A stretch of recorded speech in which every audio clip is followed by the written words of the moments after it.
Hello and welcome to How Logical. In this video, I'm gonna be teaching you how you can allow Duet on TikTok.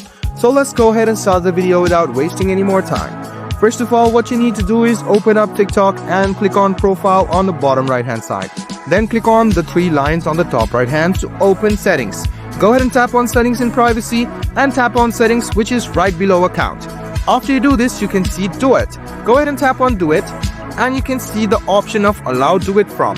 Go ahead and tap on this, and what you need to do is select this for everyone. So if you are on a private account, just go ahead and switch to professional account and choose everyone who can choose Duet for your post.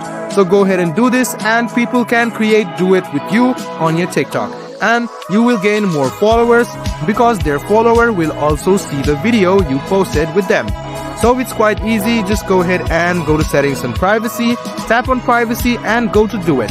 After you go to Duet, click on Allow Duet From and select everyone. If you don't want it, you can select only you as well.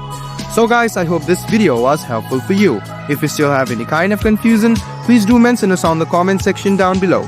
Like the video, subscribe to the channel and do hit the bell button for more. Hope to see you in the next video as well. Until then, goodbye, take care and make sure you enjoy.